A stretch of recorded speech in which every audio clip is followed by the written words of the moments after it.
Hello, everyone, and welcome to our webinar on preparing a PFAS game plan in the United States, Europe, and a passing reference to the UK.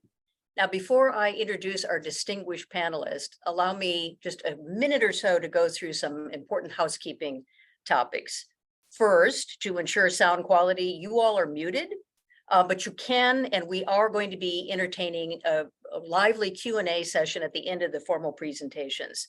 So if you wish to raise a question, and we have a lot already in the queue, please enter them in the questions area of your Zoom portal. We're going to take as many as we can given the time constraints that we have upon us. Now, a link to the slides, the presenter biographies, and a very, very helpful document we pulled together called Helpful Resources is now available in the resources portion of your portal, and will also be added up in the chat function of the portal shortly.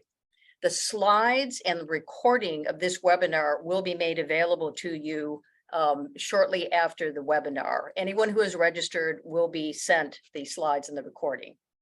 Now, on to our presentations. I think I speak for our presenters and everyone listening to this webinar that the global focus on PFAS is challenging for lawyers, scientists, regulatory experts, product stewards, risk managers, chemical innovators, regulatory scientists, and just about anyone else in the business community. This topic is so big, so complicated, and so fast changing.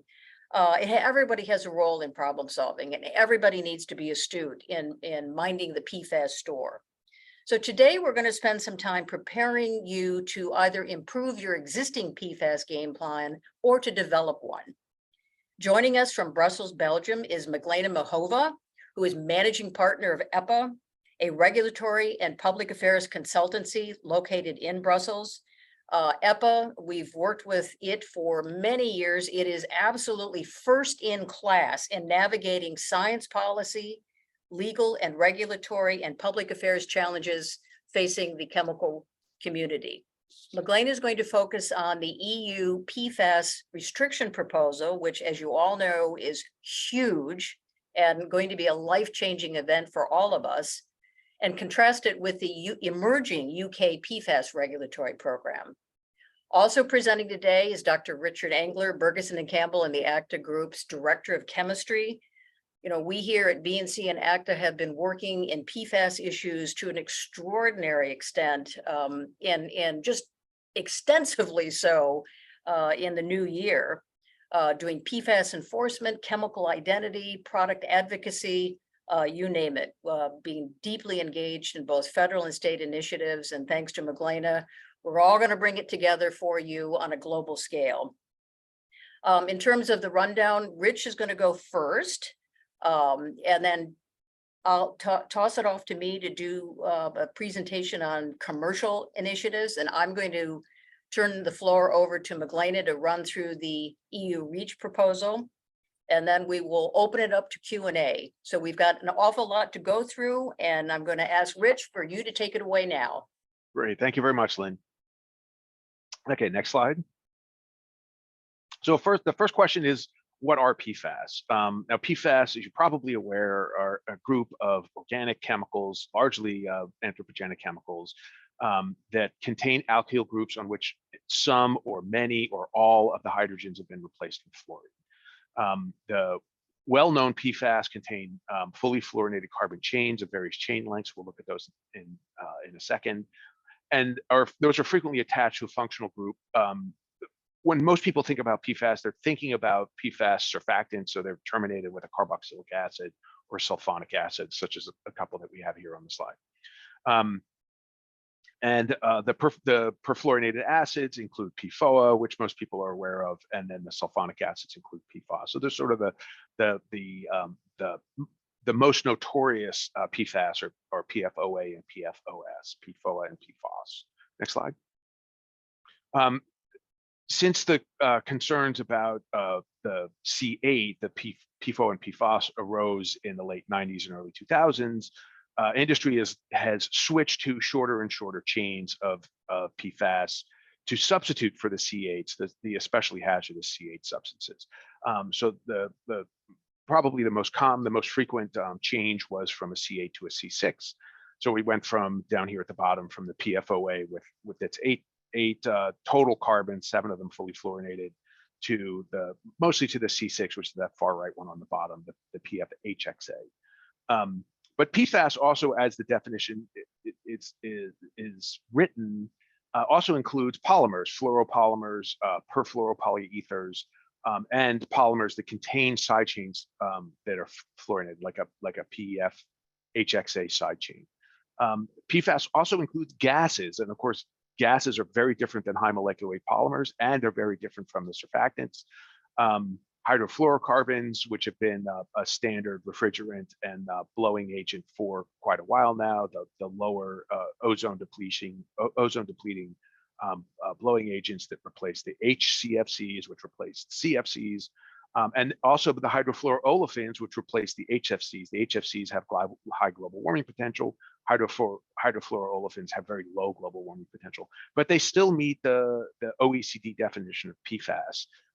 So they are grouped together with PTFE or Teflon with 1 million molecular weight. It's this really extraordinary group. Next slide.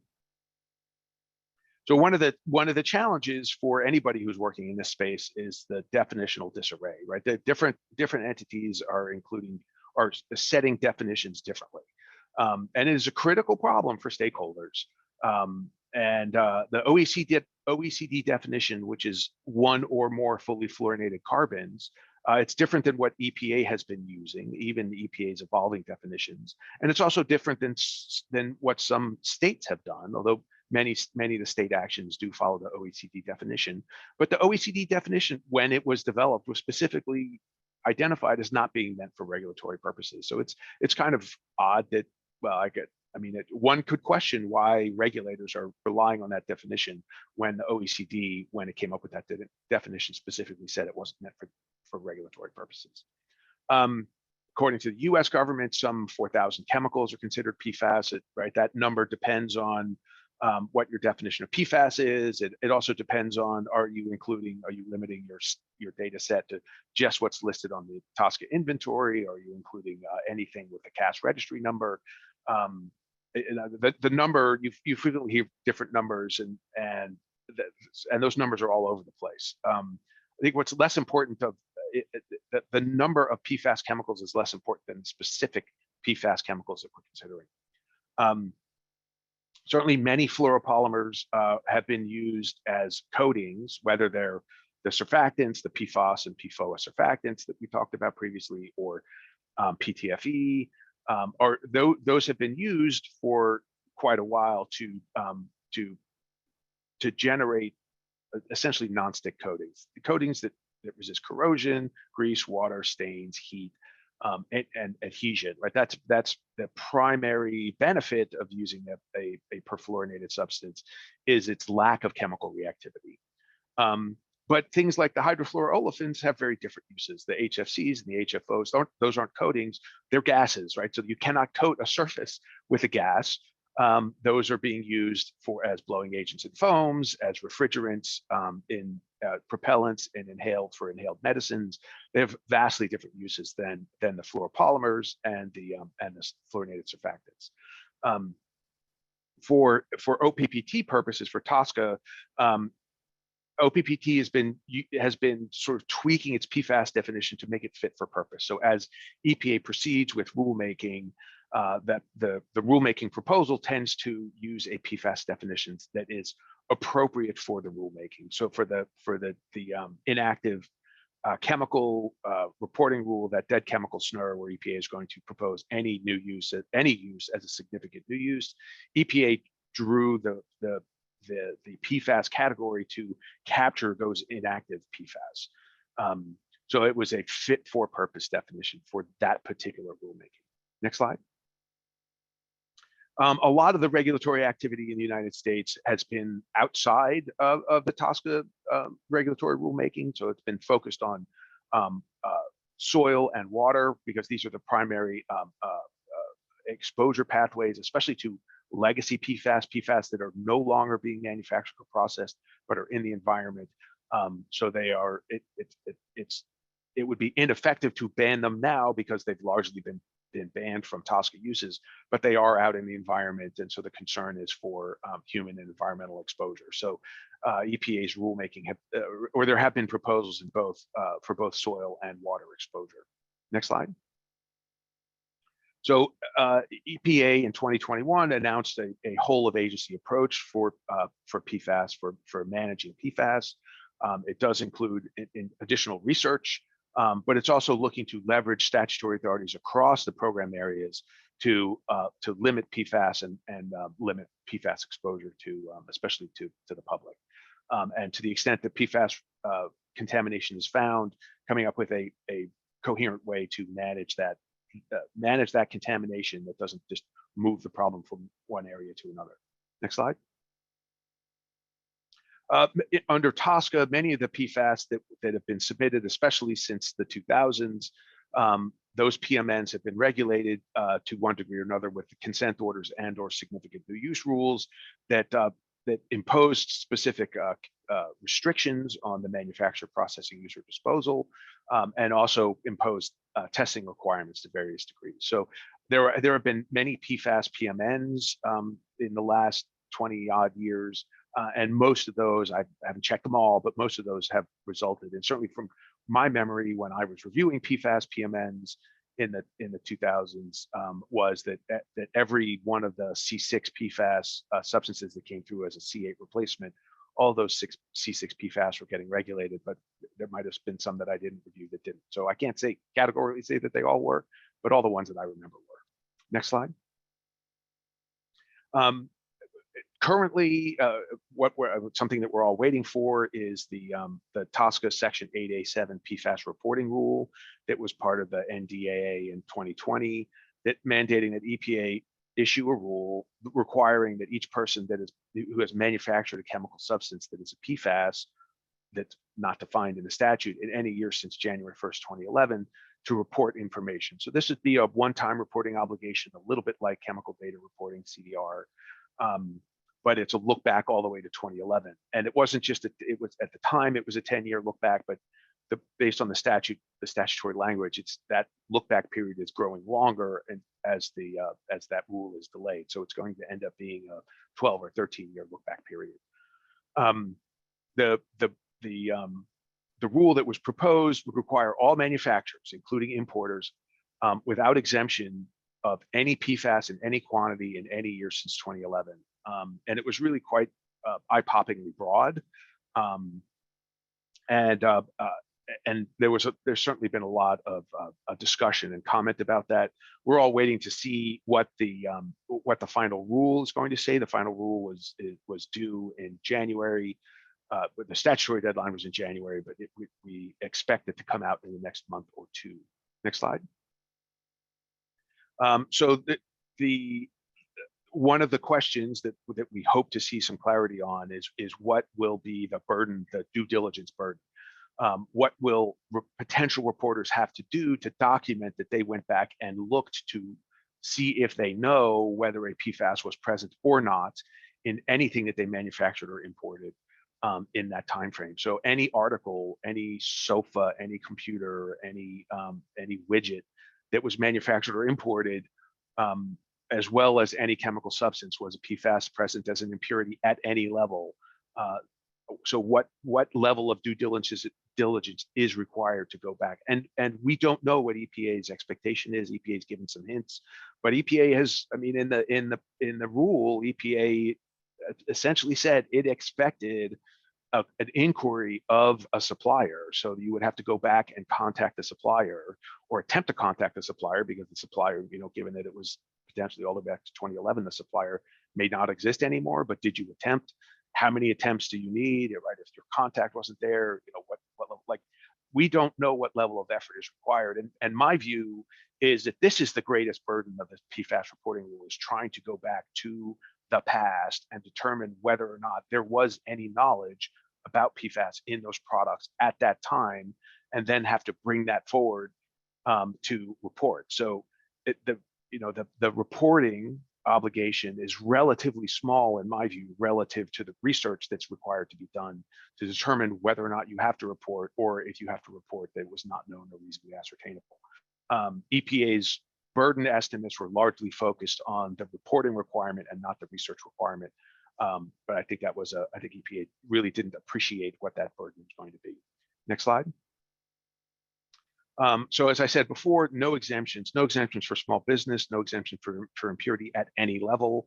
Articles, R&D, so if you've ever worked in the lab and you had one of those magnetic stir bars that had that little white coating, that's a PTFE coating.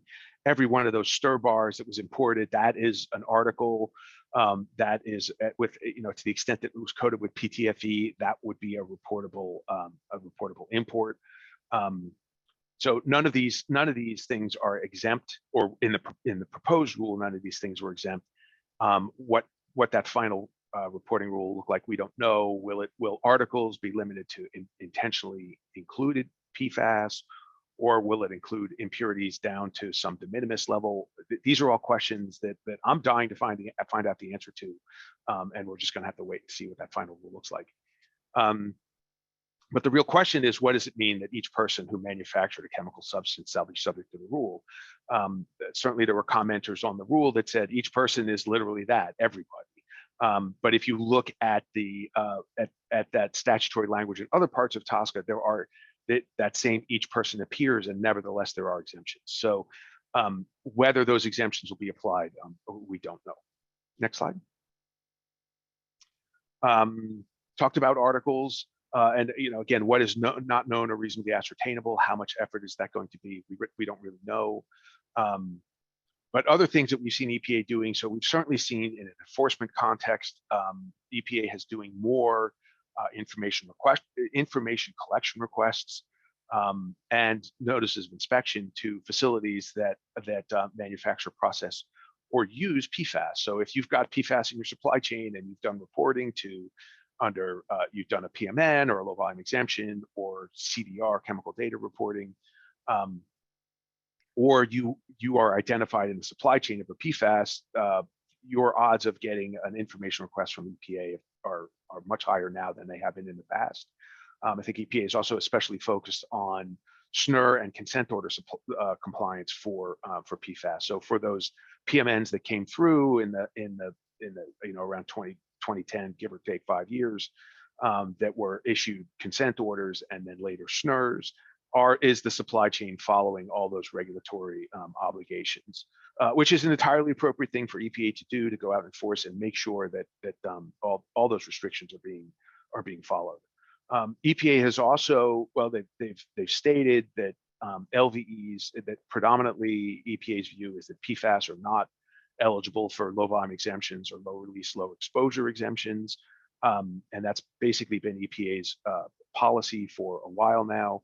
But in EPA's proposed rule for updating the new chemicals regulations, the 40 CFR 721 or 720 regulations, EPA is looking to make that a regulatory ineligibility.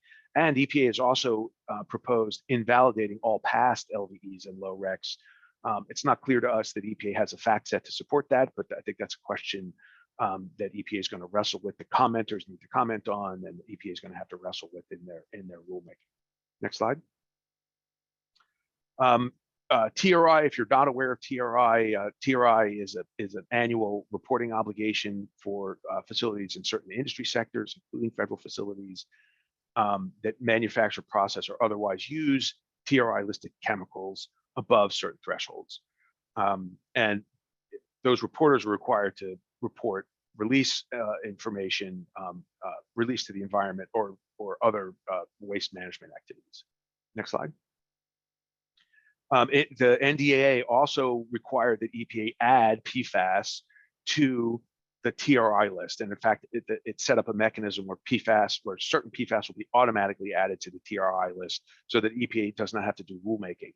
So if EPA issues a final toxicity value, if it's doing something like an IRIS review, excuse me, or if a PFAS is the subject of a SNR, so basically any new PMN or SNUN is probably, a PMN will almost assuredly lead to a consent order and a SNR, and that would then trigger being added to the TRI list. Any SNUN that's pending that EPA takes action on would also add it to the TRI list. So the TRI list of PFAS is going to grow. It's going to grow fairly quickly as EPA works through its PFAS substances under TSCA. So that you're going to have to keep an eye on the TRI list every year to make sure that you're picking up all the new PFAS that are getting added. It's not clear that will apply to many people, but the list is going to get longer. The TRI list will get longer much more quickly than it has in the past because of this automatic provision. Next slide. Probably the most significant rulemaking is the proposal to designate PFOA and PFAS, including salts and structural isomers, as hazardous substances under CERCLA. So this would be a significant expansion of Superfund, and then all the Superfund obligations would attach to locations, even past locations that have already been certified as cleaned up. They may be reopened in terms of Superfund sites. April 2023, EPA issued advance notice of proposed rulemaking and has sought public input. So this is going to be a big deal, I think, especially for locations that do have that contamination. Next slide. So it'll include past manufacturers and importers, processors, not just of the substances, but products that contain the substances, and then folks further down the supply chain, waste management, wastewater treatment facilities. So it's possible that every sewage treatment plant is, that this definition might mean that a sewage treatment plant becomes a Superfund site. It's really not clear how this is going to play out, and this is going to be a critical issue for EPA to wrestle with, and very broadly, stakeholders need to understand what the potential impacts are to come up with a way that's both protective of health and the environment, but also doesn't basically turn the entire country into a single Superfund site. Next slide. So EPA has also proposed drinking water standards for 6 PFAS, individually PFOA and PFOS. Have proposed standards, very low drinking water contamination limits, and then regulate 4 other PFAS as a group: the 9 carbon acid PFNA, the 6 and the 4 carbon sulfonic acids, and then Gen X, which is it's similar in length to a C6, but it's got an oxygen in the middle. These are all similar to, they're all in that surfactant category. EPA has not yet proposed any restrictions on, for instance, the fluoropolymers or the gases in the drinking water standard. It's just this small set. Next slide. It would require pretty typical monitoring requirements and public notification if monitoring shows exceedances. Next slide.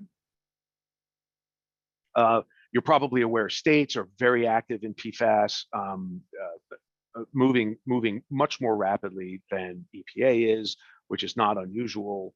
And they are looking to enact a variety of restrictions. Some are product bans, some are information collection.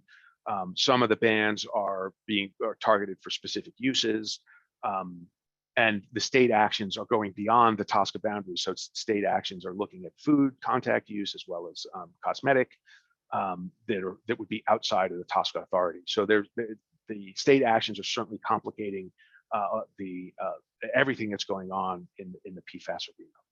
Some of those bans are already in effect. Others will become effective in the coming years. Next slide. Talked about the contaminant levels, the state requirements. Excuse me, involve reporting requirements for PFAS and apply to the companies marketing products in the state. Again, there's some of these are limited to certain particular types of products, and whether or not there are de minimis thresholds. Part of the complication is there's really not a single template that states are following. So it is challenging to keep up. I mean, I'm sure companies are being challenged to keep up. We're certainly being challenged to keep up. It is hard to keep track of things, to advocate when either legislation or regulations are being proposed. Understanding what those proposals mean, and what we're seeing, I think we're starting to see, as some states adopt restrictions that have been adopted by other states, they don't necessarily use the exact same language. So you have some provisions in an earlier state that are not being adopted by later states, and so you're not even getting consistency when there's this sort of cut and paste. Maine was the first state that really put something into place, and that law that was enacted in 2021 would essentially ban any product containing any intentionally added PFAS, the very broad OECD definition of PFAS, as of 2023 with some narrow exemptions. But Maine has been struggling with their reporting rule, and getting a handle on all the PFAS that are coming into the state, and what might this restriction mean in terms of availability of products such as computers and cell phones, and not just cookware, coated cookware and clothing, but products that I imagine most Maine residents would not want to live without. Next slide. All right, Lynn, let me turn it back over to you to talk about potential commercial liability from the presence of PFAS. Thank you, Rich. That was excellent. And I'm going to blow through these really quickly because Magdalena has a very excellent presentation that we want to get to and get to our questions and answers. Based on what Rich just said and what you're going to hear from Magdalena, there is an enormous expansion of potential commercial liability. The inclusion of PFAS and PFOA as hazardous substances designated under CERCLA will necessarily mean there will be all kinds of CERCLA cleanup implications down the road. I think one of the areas that give me the greatest pause is just the growing number of consumer product liability cases. Next slide, Emily. The weaponizing of state consumer protection laws is something that I, for one, didn't see coming, but there are a really growing number of false and misleading and failure to warn types of actions derivative of state consumer protection laws. We've listed here on this slide a couple of the more recent notable examples of weaponizing state consumer protection laws, all because PFAS might be in de minimis quantities in consumer products marketed to citizens and consumers, but neglecting to note the de minimis presence of PFAS in the product that consumer advocates are testing to reveal these very trivial levels of PFAS. And of course, under the state consumer protection law, if it's not listed as an ingredient, however that term is defined, you could be liable for under that state consumer protection law. Now, recognize that we're not looking at thousands and thousands of dollars in compensatory or damages, but you are looking at enhanced commercial damage, brand damage, and all of these commercial concerns that are very much a part of this expanding commercial liability for PFAS contamination. Next slide, please. We've listed here just a couple of things that I know you are all now engaged in or will be shortly, but you really need to be mapping where there might be potential PFAS in your product line and in your supply chain. And if you're very, very, very risk adverse, you need to be eliminating PFAS, right? Because intentionally added and even unintentionally added PFAS in a product that is marketed or in the ground that you are alleged to be responsible for its contamination could and will likely result in liability. So if you are less risk adverse and wish to identify those PFASs, and Magdalena is going to be talking a lot about derogation provisions under the EU REACH proposal, you need to be thinking very carefully about identifying what that PFAS is and distinguishing it in material respects from the quintessential PFAS that is thought to be bioaccumulated, persistent, and otherwise forever chemical. Next slide, please. Most importantly, just really make sure your operations are fully informed about PFAS regulations, trends, legal trends, regulatory developments. As Rich said, these emerging fast, very, very quickly introduced and promulgated state laws that are very poorly drafted in some cases. And time permitting, we can talk a little bit about the newly enacted Minnesota state law, which addresses intentionally added PFAS. But as Rich alluded to, definitions of cookware, for example, are in part taken from Colorado, California, and Maine state laws, but only in part. resulting in this terribly complicated patchwork state prohibition that is going to make marketing products with intentionally added PFAS exceedingly difficult. And again, for those of you that have PFAS in your products intentionally added, and you believe that there are credible arguments to distinguish yourself from PFAS that are more notorious with regard to reflecting the persistence and bioaccumulative properties of quintessential PFAS substances, you need to be preparing those arguments now. But mostly, the most important thing in our collective view is mapping PFAS in your supply chain and doing so in a diligent, responsible way to be prepared for all of the reporting requirements that Rich alluded to, and be prepared to protect yourself from some of the state regulatory requirements that are now emerging in a big way. Next slide, please. With respect to business options, you should be looking at insurance, contractual indemnifications, related private party risk mitigation measures. These are all concepts that we could spend entire webinars going through. I just list them here for the sake of completeness, but that is very much a part of a robust PFAS game plan. If you don't know what insurance coverage you're going to get looking at circling down the road, you need to do so. If there are opportunities to indemnify yourself from upstream suppliers, you should be doing so. If there are other private party risk mitigation measures, and there are, you should be considering those. Next slide, please.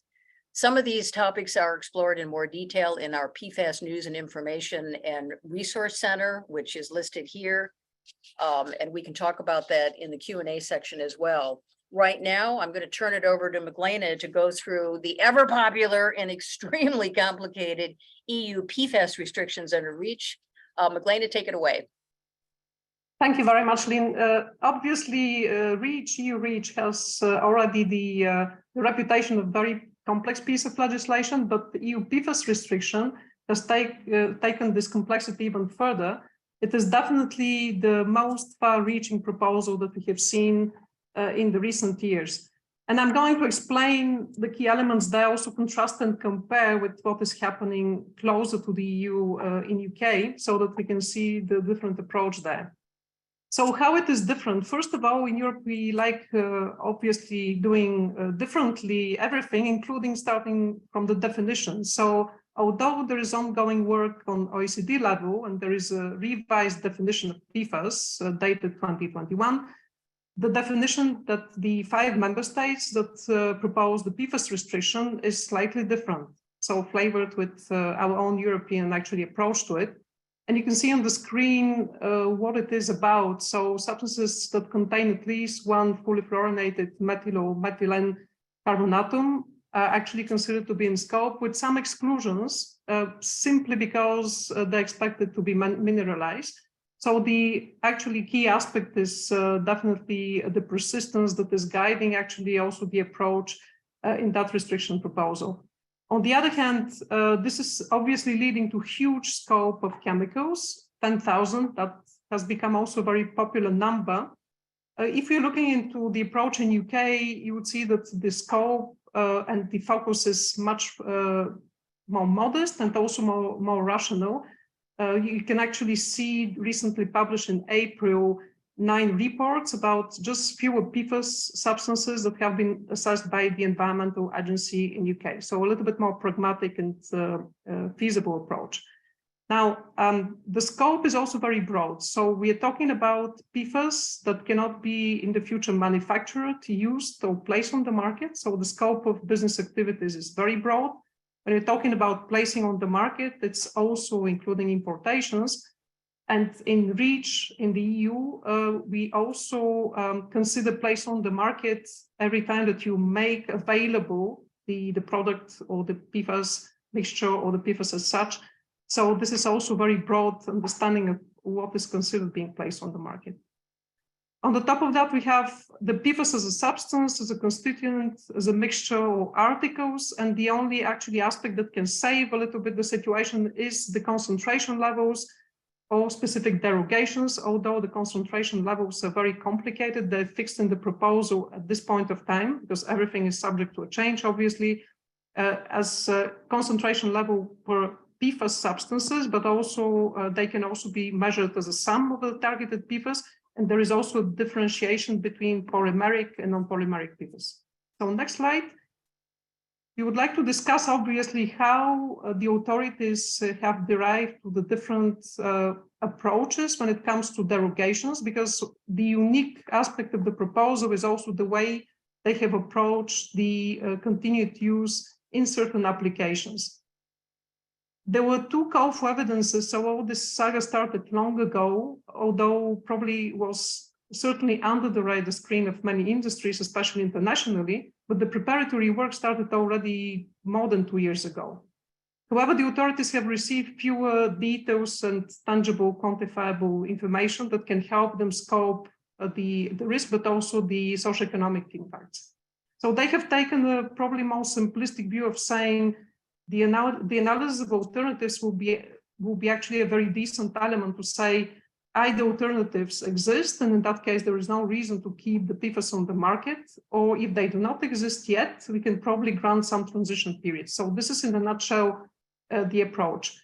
Now, you may see a patchwork of different derogations. However, the logic there is that 18 months are given for transition for everybody, in any cases. 18 months is absolutely a very short period of time, having in mind the scope of the restriction. But the lack of derogations, if you don't see your application actually derogated, is certainly because either no information has been submitted or inconclusive evidence. What does it mean? It's either incomplete, or you may also have divergent positions that have been expressed by different stakeholders, especially around the availability of alternatives. So the logic is a little bit, if you have not submitted any information to the process, there's no derogation. Here, it's tricky because it is a reverse burden of proof, which was shifted very elegantly towards the industry. You have to, or you expect it to be much more active and to participate with data in the process. The authorities cannot necessarily estimate or map all the potential applications and the need for continuation of their uses. So they have created also a very interesting new kind of status of derogations, which are potential derogations. So in some cases, it is acknowledged that continuation of the use is probably needed and derogations are warranted. However, the evidence submitted there is pretty weak. In that case, we have a list of derogations that we map here with yellow or orange to say further details and further data is needed. And the lucky ones are the green ones, probably not the lucky, but those that have actually made the homework and submitted data to the process where the authorities consider that the evidence is sufficiently strong. So going to the next page, next slide. Here are some examples of the different status of the derogations. And in the red column, you see basically those, everything else that has not been actually derogated is subject to a ban. This is the approach.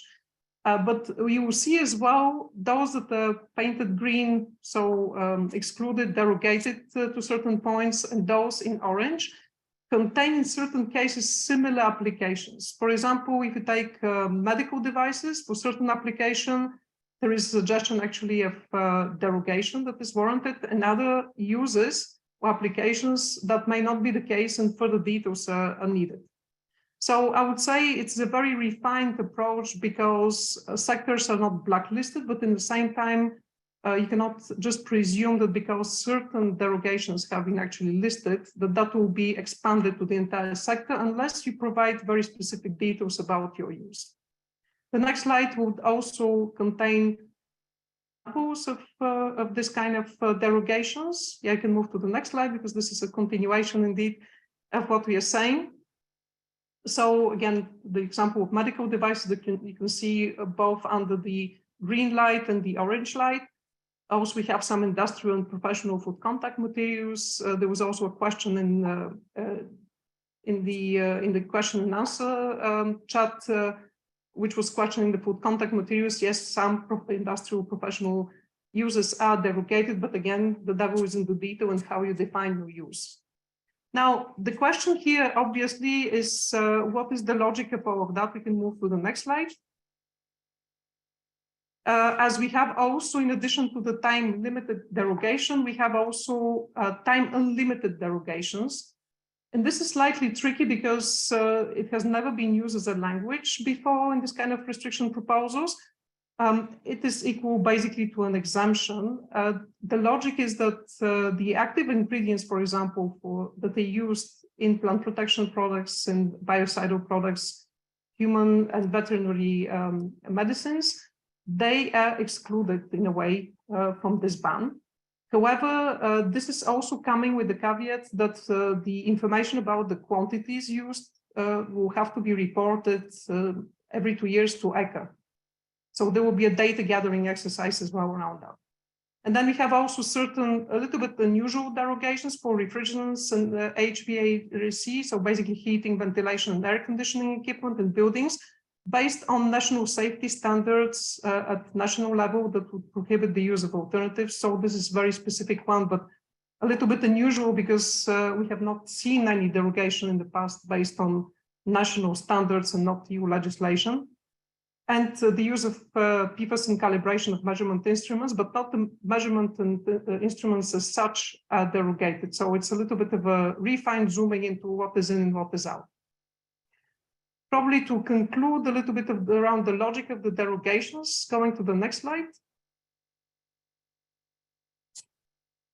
This is in snapshot what is basically the model. So PFAS are considered as persistent, in this case also with new risk, which is mobile and toxic. And those substances, they are also considered as non-threshold ones, which means that in the logic of the dossier submitter, the release is equal to risk. And therefore, obviously, the best way to prevent that is to introduce a ban as soon as possible. Now, the sectorial legislation, which would cover the risk about environmental release, will also be the key element for granting this time unlimited derogation. So the reason why active substances have been excluded is basically because of the existence of sectorial model of evaluating those substances. However, the dossier submitters, they also acknowledge that the environmental risk assessment and sectorial legislation of biocide, pesticide, human and veterinary medicine is not necessarily very elaborated. And they request the Commission to take that into account in the revision of the sectorial legislation. So basically, it is just deplacing, if you wish, the problem in the future revisions.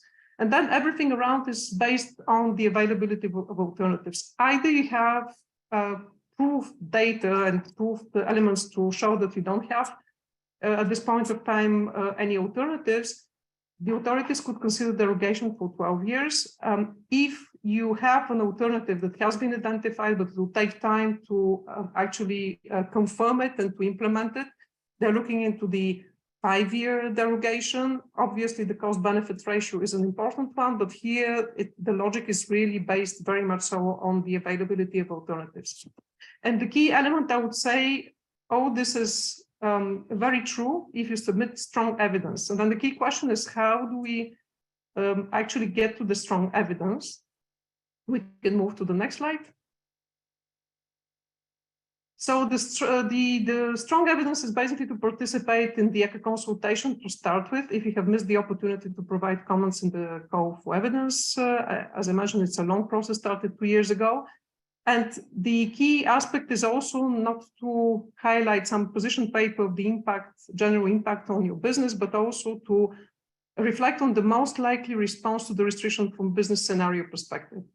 As we said, the key driver is the alternative discussion. So what is absolutely critical is to describe in a very specific way the function and the technical actually function as specific as possible as to why you use PFAS, why you don't necessarily have chemicals that would actually perform with the same accuracy, the same quality and reliability. This is key, and it is really in your hands. Then there is another element of economic feasibility. So you may have potential alternative if that alternative is not produced in substantial volumes to meet the market demand or protected by a patent, or the price is very high. They're not considered to be economically available. And this is something the Social Economic Committee is taking very seriously. And obviously the time needed for the implementation of an alternative, which is very much around your own innovative process, redesigning process, very specific for the different sectors and applications, is critical to define how long this exemption will be. For the moment, we have 2 criteria, but they are just the starting point. And obviously the socioeconomic elements, you have to consider the economic impacts to your actually business with losses of sales, wasted investments. If you have invested in developing a technology that now will be subject to a ban, the redesign, reformulation cost of reporting as well is adding up in addition. The social impacts related to unemployment, these are very much based on what it is the impact if the production process is based in Europe.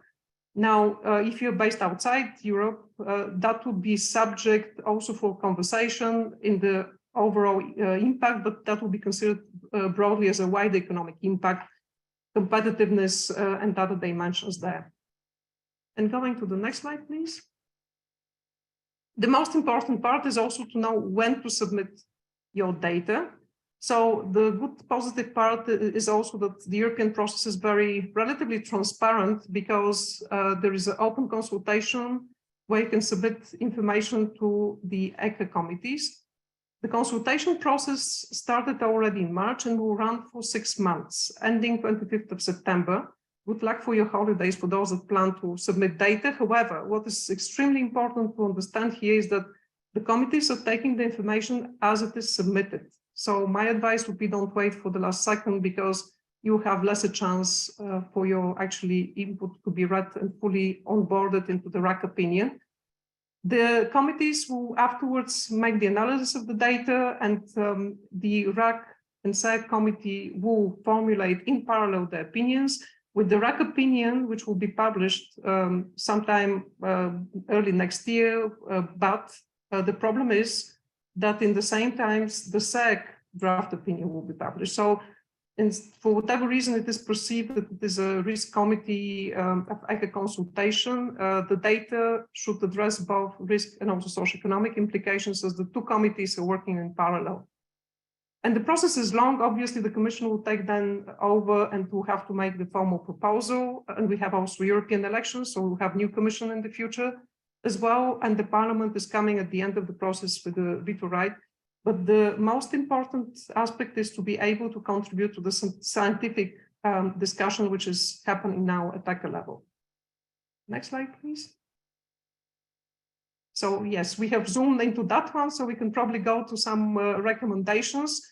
Probably just to say that in UK, as I mentioned, the 9 reports that have been published, they're taking very different approach to the derogations. For example, if you take fluoropolymers and F-gases, they're much more conservative. They're not necessarily recommended to be in the scope, but actually for consideration for some authorizations, and the F-gases in particular not necessarily automatically considered to be relevant, but as a consideration for the revision of the UK F-gas legislation. However, watch out, because this is the report of the Environmental Agency, the DEFRA.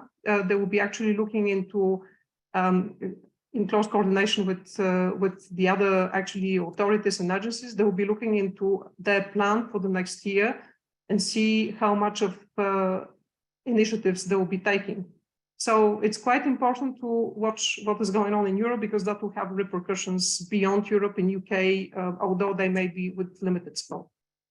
And conclusive remarks for the next slide.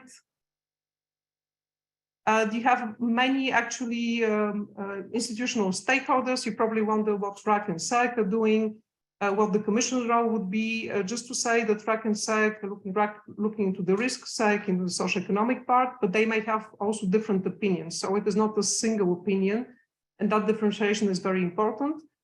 A lot of questioning is around how we're going to detect what is PFAS, and you're not the only one to question yourself, because there is a special forum for exchange of information on enforcement, which is also looking at ECHA level on the enforceability of the proposal. And that may lead as well to modification of the scope and the definition. So anything that you would like to say about the definition and about the scope, that will be taken on board by that forum, and they're going to advise basically RAC prior to the RAC opinion forming about the enforceability. The Commission is coming afterwards as a key player. However, they observe throughout the meetings, so they're also providing their input. So it's also an important player in that conversation. And obviously the dossier submitters that will continuously actually reflecting and exchanging with all RAC and SAC members, including the Commission. So in conclusion, it's absolutely critical, for the next slide, please, to be reflecting on the fact that if you have not submitted information, probably there's not a surprise that there is no derogation. This is really the logic here, and it's a little bit counterintuitive, but industry has been put under the spotlight to provide data. The feasibility of substitution is extremely important. It does require, obviously, supply chain conversations that are not easy, but it is very important to be credible in the evaluation of your socioeconomic impacts and to be constructively involved in the conversation with the authorities from the very beginning. So good luck for your summer reflection on PFAS, and happy to answer questions.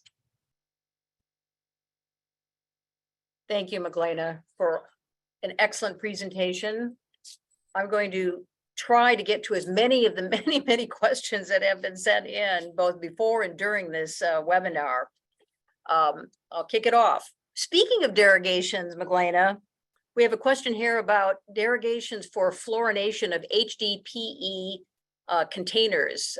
You know, that's a big topic here in the United States, particularly containers that might have contained certain types of liquid pesticides. But is there any issue in the EU, and might there be any initiative of which you are aware regarding a derogation for fluorinated HDPE containers? So when it comes to pesticides, just one remark, obviously the active substances, they're covered by the derogation, but not the containers. So that is extremely important as well to zoom into the details of what is derogated. In many cases, the active may be out, but the process chemicals, so everything that will basically allow this derogation to be efficient, is for the moment still in the scope. Whether that will change, it may change, because the dossier submitters that themselves actually acknowledged during the 2 webinars that they have done that the intention was obviously to cover more than just the active substances. However, to be very strict and specific, as it stands today, the dossier and the text does not really allow for it. But hence it's so important to make your actually use known, and also to explain why it is important to go further than just the derogated active. Got it. Okay. Now here's a related question, kind of, but it goes to scope. Will the EU PFAS rule cover food, even if the chemicals aren't actually used in food or food products? Some of them could present some level of PFAS contamination from processed water in the facility or food processing equipment and other collateral sources of PFAS. How would the EU restriction address that type of situation? So first of all, going to the coverage of the REACH restrictions, so certain actually applications are out of the scope. However, when you look into the entire production process, as rightly mentioned in this question, you may have actually the outcome, which is probably food contact material. And as I mentioned, during the consultation, apparently there were some voices raised to the dossier submitters, and some industrial actually applications of PFAS for food contact materials are foreseen to be derogated for the moment. But again, it's important to voice that. When it comes to machines, absolutely many of the machines do contain PFAS. And then the question is whether those machines would be also actually located in Europe. If the production processes in Europe, obviously you may have a derogation as a final product. However, the machines and the process chemicals that will be used to produce that final product, which is derogated, they're in scope.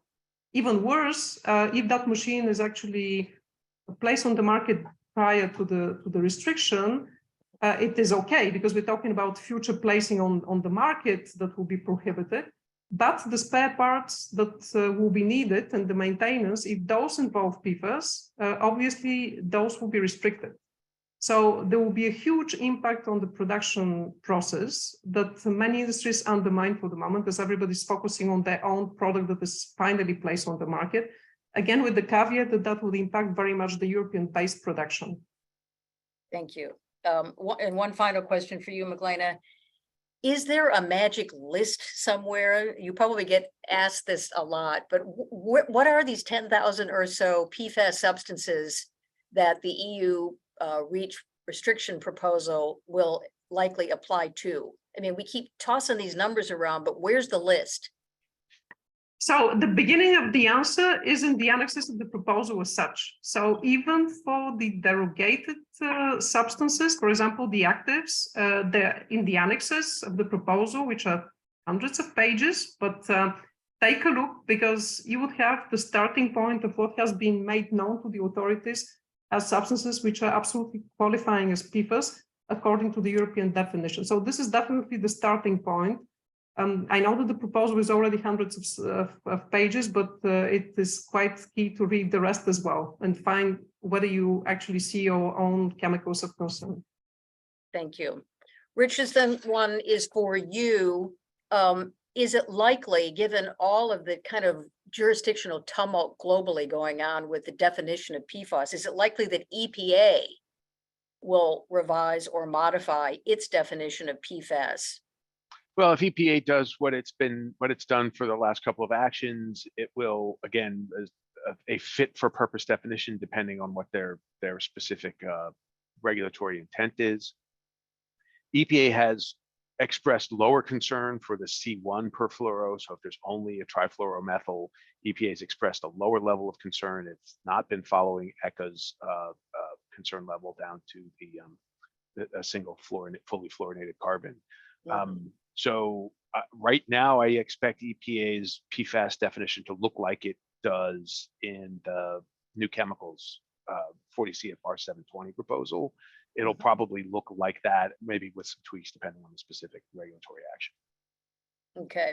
And a related inquiry, one of our listeners said a few weeks ago, it was stated by the Biden-Harris administration that PFAS are of systemic importance and they won't be restricted.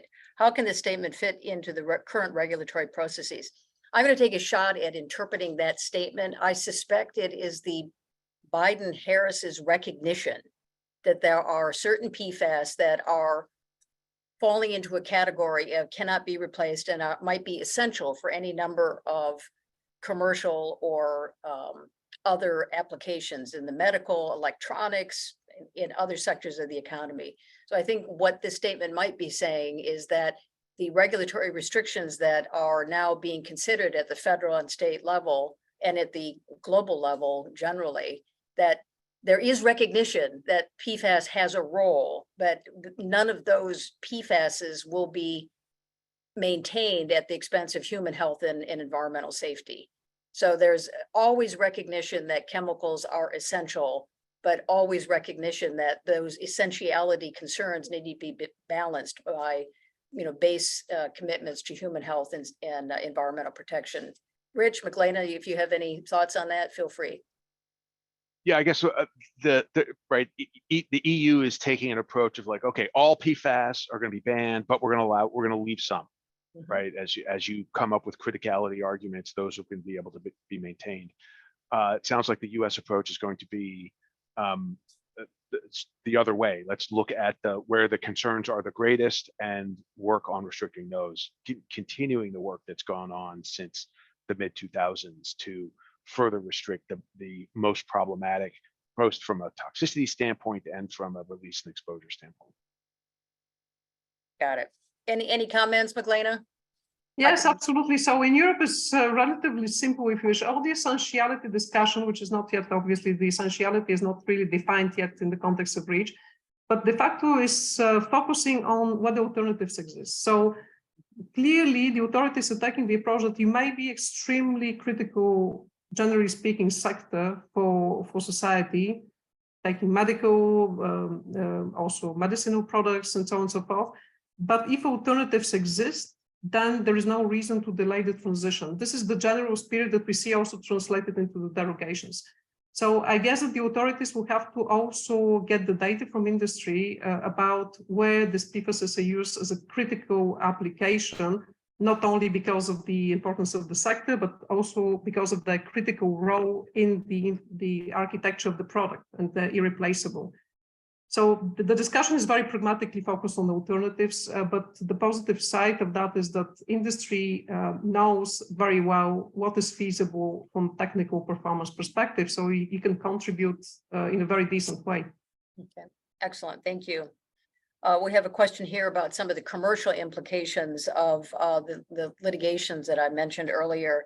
Are PFAS liability cases involving companies like REI, Tom's Mouthwash, et cetera, based on companies explicitly claiming that their products were quote unquote PFAS free when the products actually contained trace amounts of PFAS?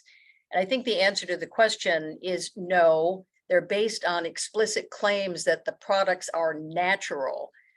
We wrote a very popular blog on that topic, which is noted on page 17 of our handout for this webinar. So I would direct this particular registrant to look at page 17, where we talk about this could well be the end of natural claims, because if you have a product that demonstrates some trivial level of PFAS contamination, the obvious argument is, how could it possibly be natural? And so the liability is based on those types of claims, not an explicit claim that your product is PFAS free, because to my knowledge, making any type of claim like that could be uniquely difficult to support. Well, we have lots of other questions. We are also a little bit past our allotted time. I think what I will do is we're going to gather all these questions. We're going to print them out. We are going to answer them, and we will send the answers to you as part of the materials made available to you following this webinar. This is obviously a popular topic. Well, maybe it's not popular. It's just an important topic, but not popular. And confusing. So and it's very confusing. It's very complex, and we're going to stay on it. And I really want to thank Magdalena Mahova for her excellent presentation on all things with respect to the EU PFAS REACH restriction proposal, and to Dr. Engler for talking about all of the initiatives going on here in the United States. And thank everybody for their attention and for dialing into this webinar. We'll stay on it. We'll answer your questions. And again, thank you for being here with us today. Appreciate it. Take care, everybody.